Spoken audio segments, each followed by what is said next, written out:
Early Romantic poetry, pastoral poetry. The new sensibility had its roots in different poetic trends. Pastoral poetry expressed the idyllic pleasure and happiness of rural life in the works of William Cowper, who, in his main work, The Task, celebrated and praised country life for its simplicity and domesticity. He also described landscape details and reflected upon them. Nature was to him a source of innocence and delight. The most important representative of nature poetry was James Thomson, who saw nature in its physical rather than abstract details. His observation of nature included wild scenery and led to reflections on the character of the primitive man who was contrasted with civilized man. Oceanic poetry.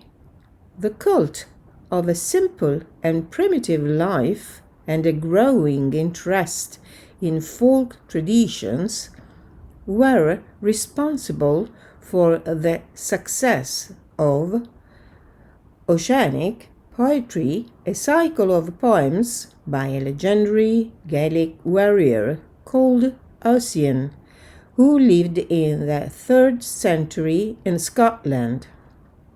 James Macpherson collected and published some of Ossian's works in fragments of ancient poetry. The authenticity of the work was controversial, however. The poems were very successful not only in England but also all over Europe.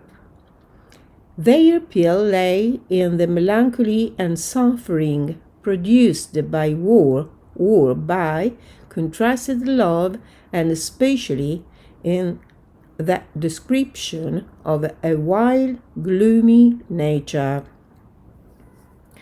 Another influential group of poets is known as the Graveyard School because of their melancholy tone and the choice of cemeteries, ruins, and stormy landscapes as the setting of their poems.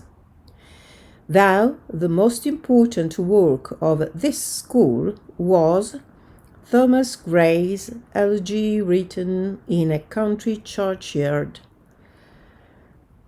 The vogue began with Edward Young and his Night Thoughts on Life, Death, and Immortality, where the tome became a symbol eliciting contemplation of death and immortality.